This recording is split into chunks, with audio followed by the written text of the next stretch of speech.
La Guinée est unique, riche de ses 4 régions naturelles. C'est une force. Mais aujourd'hui, la Guinée vit une période tragique et agitée de son histoire, cautionnée par le sectarisme, l'essentialisation, la discrimination et la catégorisation de son système politique. Cette situation m'amène à m'interroger si réellement ces intellectuels, je veux dire ceux qui sont censés mettre leur savoir au service du peuple, n'ont pas été formés pour être des illettrés. De nos jours, toutes les nations du monde sont au devant de la scène pour rendre l'émulation et la compétitivité plus visibles, alors que la nôtre est aux aguets des régressions de tous les jours. Alors, mes chers frères et sœurs guinéens, nous sommes les descendants d'une mère aux 7 milliards d'enfants, comme pour dire que nous appartenons à la race humaine. Nous sommes de l'humanité. Nous ne pouvons pas nous en exclure. Est-ce l'humanité est faite pour être au regret de tous les jours? Non, je répondrai avec affirmation. Mais, et si l'on disait les choses telles qu'elles sont? Et si le malheur se voulant extraordinairement visible, nous rassemblant sous le même label, nous amène aujourd'hui à nous questionner si en réalité nous sommes une nation? Il faut commencer par dire qu'un peuple qui se respecte maîtrise 5 valeurs fondamentales, qui sont sa vie sociale, sa vie politique, sa vie économique et sa vie culturelle, je veux dire, et sa vie spirituelle. Au point de la vie sociale, par exemple, il faut de nos jours reconnaître que nous sommes un état inhospitalier de la paix, créé et entretenu par ceux à qui nous nous sommes confiés, ceux qui sont nos garants. La Guinée ne mérite pas que sa torture provienne de ses ethnies. La Guinée ne mérite pas de vivre un clivage indéfini. À un moment donné, nous devrons la mettre à la place de notre mère biologique. Parce qu'en réalité, je vous assure, fils de Guinée, que si elle pouvait parler, elle l'aurait fait aujourd'hui. À quoi sert une nation? À quoi sert un peuple quand les uns et les autres n'ont pas la volonté de se mettre à son service? Au service, je veux dire, de la cause commune. Pourtant, constitutionnellement, notre loi fondamentale nous dit en son article 1, alinéa 1, la Guinée est un pays unitaire, indivisible, laïque et social.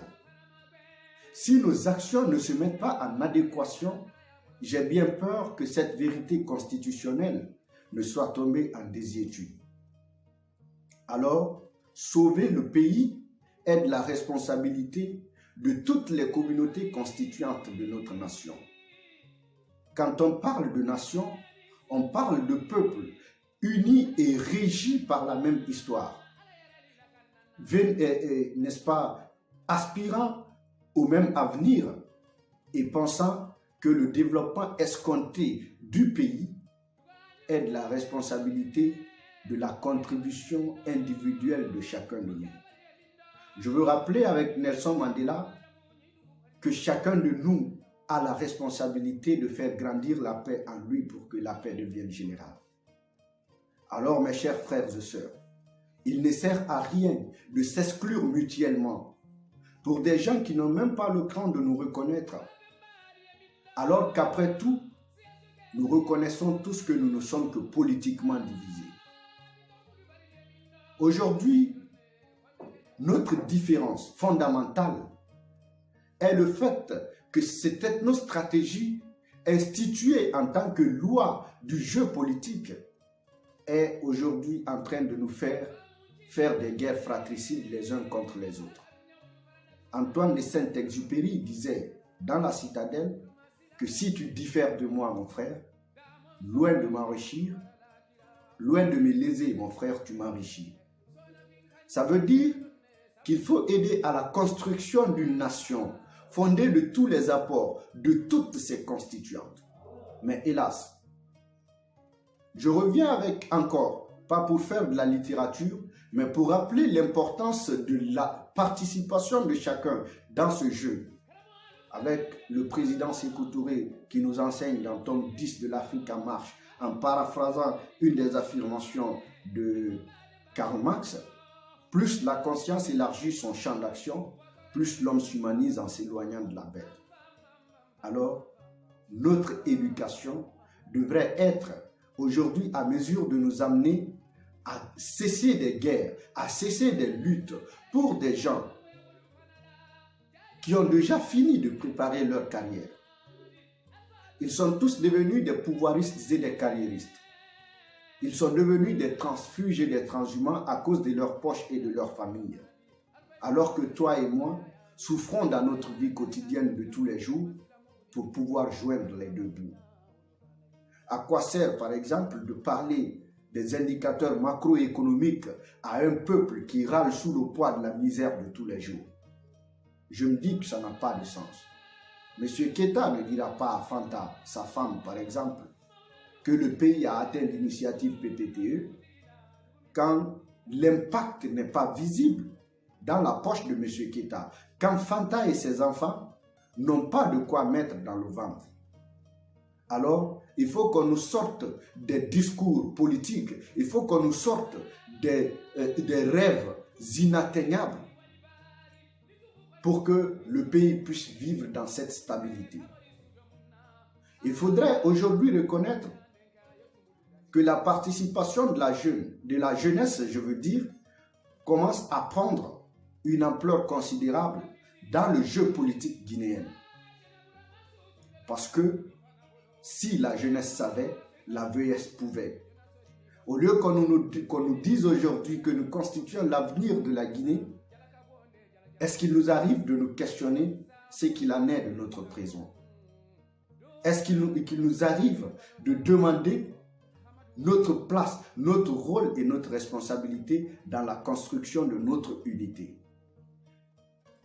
Tenez-vous bien, nous devons être primordialement en harmonie avec nous-mêmes en tant que jeunes. Parce que quiconque n'est pas en harmonie avec soi ne pourra l'être avec autrui.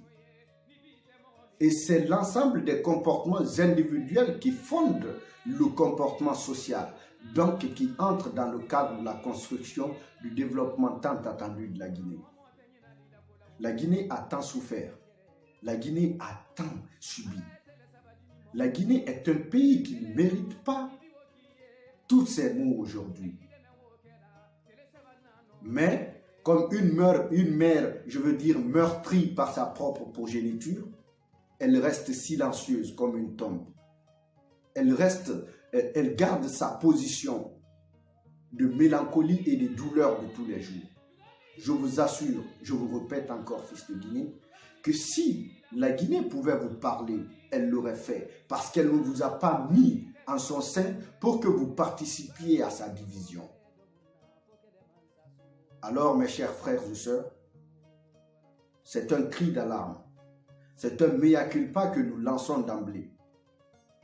Quand les lois de la République sont aujourd'hui considérées comme des simples feuillages, quand les accords politiques prennent le dessus sur la volonté de tous les peuples, et ce peuple, comme une bête carnassière, suit le mouvement de tous les jours et de tous les temps. Ça nous amène à nous questionner si ce peuple n'est lui-même pas responsable de la mise de l'huile sur le feu. Il en est responsable, bien sûr, quelque part. Parce que si nous rendons coupables les politiques de tous les agissements, qu'en est-il de nos responsabilités? Parce que vous ne verrez jamais un docteur Faya Milimono sortir dans la rue et jeter des pierres, mais à travers des personnes interposées comme nous, la jeunesse guinéenne, il nous incite à sortir dans la rue pour jeter des pierres. Vous ne verrez jamais un Peul et un Malinké se faire la guerre si ce n'est en période électorale. Dans notre histoire, on nous apprend que nous avons que le vivre ensemble, l'esprit communautaire et la démocratie, le Sanankuya, a régi le fonctionnement de la vie sociale guinéenne. Politiquement, Notre pays devrait être aujourd'hui classé dans les merveilles du monde parce qu'il n'y a de pire qui ne puisse s'observer dans l'univers politique guinéen. Est-ce là en réalité la politique? Moi je dis non. La politique, classiquement, se définit comme la volonté d'un peuple ou d'un groupe de personnes à se mettre loyalement au service de son peuple et de sa nation, à organiser les affaires de la société. C'est au peuple, enfin, d'imprimer une direction à nos leaders. C'est au peuple de leur montrer leur place. C'est au peuple, parce que, après tout, nous sommes dans un régime démocratique. Ce n'est pas fortuit qu'ils se définissent comme le gouvernement du peuple, par le peuple et pour le peuple.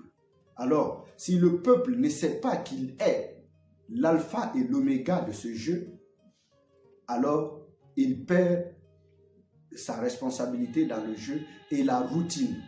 Je veux dire le clivage, je veux dire l'ethnocentrisme, je veux dire le régionalisme continueront toujours à caractériser notre jeu politique. Naturellement, lorsque l'on fait de ce phénomène quelque chose aujourd'hui d'excluant, lorsqu'on fait du jeu politique une chose, disons un tabou, lorsqu'on montre à la jeunesse qu'elle n'a pas sa place par inexpertise et inexpérience, alors c'est à celui-ci, je veux dire aux jeunes, de savoir qu'il est lui-même la cause et l'effet de vos actions. Si vous ne pouvez pas gérer notre pays, si vous ne pouvez pas rendre le peuple heureux, si vous ne pouvez pas faire en sorte que notre stabilité nous revienne, parce que nous n'avons pas connu le clivage dans notre histoire, c'est un phénomène récent, tiré de la volonté d'un groupuscule de personnes qui ne défendent que leurs intérêts. Alors sortez-nous de vos discours qui n'ont aucun effet maintenant sur nos consciences. Notre conscience se révolutionne. Nous sommes dans un siècle de mutation. Nous sommes dans un siècle où nous savons tout et on ne sait rien à la fois. Mais vous encouragez les comportements sordides de ceux-là qui n'ont pas pour autant demandé d'être guinéens. Nous nous sommes tous retrouvés dans ce jeu. Nous nous sommes tous retrouvés en Guinée. Nous n'avons pas demandé à Dieu de naître en Guinée. Tous, non. Alors, si nous sommes déjà nés, si nous appartenons déjà à ce grand patrimoine, à ce joli patrimoine, à ce patrimoine qui a rendu autrefois l'Afrique fière de lui, parce que la Guinée d'hier était une Guinée de paix, même si en réalité, elle a toujours été une Guinée de recul. Nous sommes des milliers d'intellectuels, mais nous manquons d'hommes. Tout simplement parce que la volonté n'est nullement en adéquation avec les actions. Alors, chers frères et sœurs de Guinée, nous lançons une fois de plus un appel solennel à toutes les composantes sociales de la Guinée, à commencer par les familles, à commencer par la rue elle-même, à commencer par les politiques eux aussi. Nous leur demandons de mettre balle à terre, de viser l'intérêt collectif, pas l'intérêt individuel, de voir la politique en termes d'optimalité et d'organisation, pas en termes de guerre, de lutte, de toyi-boyi, d'ethnocentrisme, d'ethnostratégie, pour amener le peuple à se faire dos les uns contre les autres, quand eux, ils sont unis et soudés entre eux. Alors, mesdames et messieurs, voilà le petit message qui m'est parvenu ce matin à l'esprit et qui, je pense sincèrement, pourrait atteindre les meilleurs cœurs, pourrait au moins participer d'une manière ou d'une autre à la stabilité de la conscience collective guinéenne. Je vous remercie.